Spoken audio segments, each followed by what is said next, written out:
Hello. So my brother came over and brought this on Mother's Day. He hasn't been around very much, but he used to live in the spare room.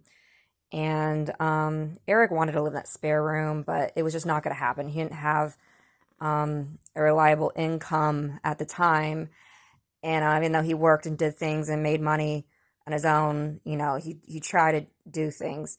Um, when he was living in the woods at the time, and this was way far back, he had someone, a succubus, over, and she came, and she used to be a model, like a very serious model, and she wasn't doing good anymore. She had bipolar disorder, so she was real um sex needy. She was real, just wanted to have sex with him always. And she arrived with a guy in a wheelchair, and she was very attractive, he said, but didn't really have much for him, but they did use food stamps to survive, I guess.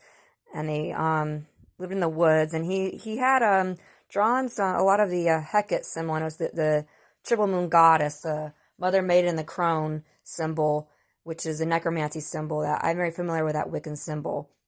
He'd always draw it on his boots and on his legs and all that, and different places. Even his face, he would draw on his forehead. If you prayed for him, he'd start drawing on his forehead. It was like his protection with Hecate.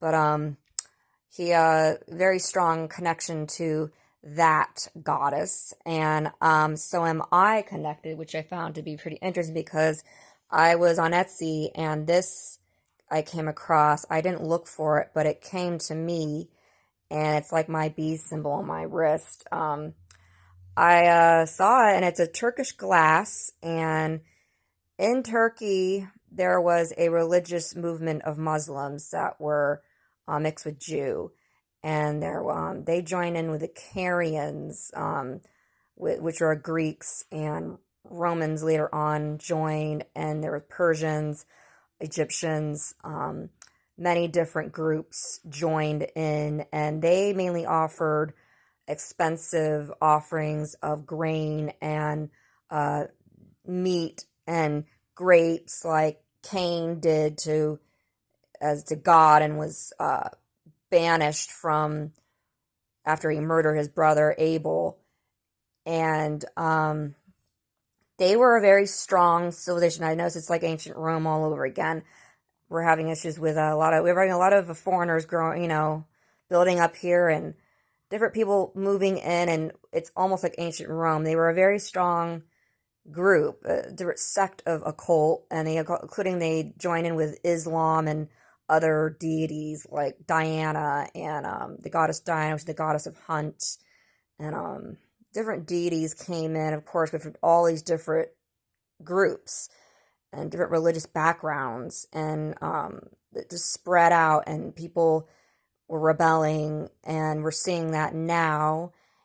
And I have it as a reminder of all of that, because this is what's going into now. And the bee symbol, which is in Masonic symbol too, as well. I know in Freemasonry that's in, and there's that I'm very familiar with. But crucifixion came from Babylonia eventually, or originally, not Rome, and they worship Pazuzu. And they just wanted to strike fear in people for theft, and they were very greedy. They loved money, and they were strong civilizations, but they were very, very brutal and very violent. And it's a reminder of how we should not be, and to learn to forgive.